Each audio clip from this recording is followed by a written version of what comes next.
l'état de santé de la reine Elisabeth est au cœur de toutes les interrogations depuis quelques mois. Après avoir été brièvement hospitalisée à Londres en octobre dernier, pour une raison étouffée par Buckingham, la souveraine de 95 ans a limité au maximum ses sorties officielles, se contentant de tâches administratives, de quelques visioconférences et audiences en comité restreint depuis son château de Windsor. Si est visiblement affaiblie qu'elle a pris part à l'hommage organisé à Westminster mardi, pour son défunt mari le prince Philippe. Une venue confirmée par le palais au dernier moment.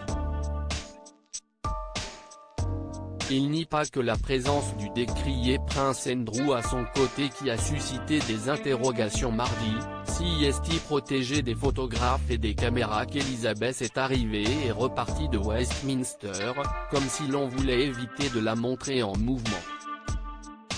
Si Buckingham se veut plutôt optimiste dans ses rares communiqués évoquant la santé d'Elisabeth II, la reine a elle-même confié, avec une pointe de dérision, être limitée dans ses mouvements au détour d'une audience à Windsor. Les tabloïds rapportent outre-Manche qu'elle ne peut plus promener elle-même ses chers corgis, comme elle le faisait tous les jours. De plus, on n'a plus vu cette cavalière émérite se balader à poney dans le parc de Windsor depuis des mois. Autant d'indices qui ne manquent pas d'inquiéter. Elle ne dit trop rien publiquement, mais la garde rapprochée de la reine ferait tout pour la soulager le plus possible.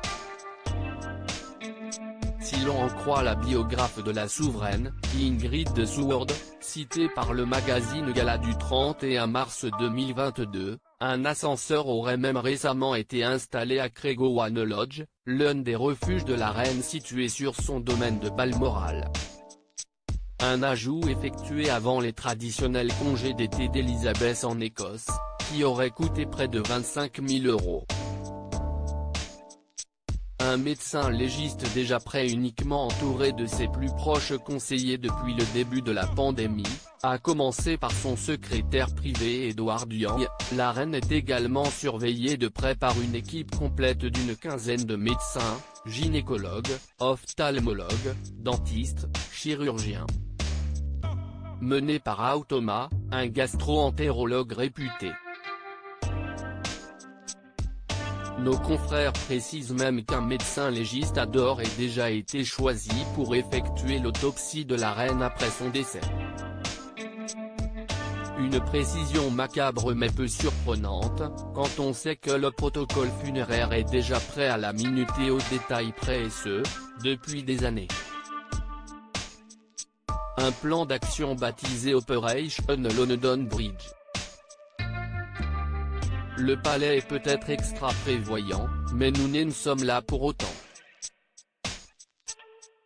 Rappelons qu'Elisabeth a réitéré en début d'année sa promesse, faite au tout début de son règne il y a 70 ans, de servir le Royaume-Uni et les pays du Commonwealth jusqu'à son dernier souffle.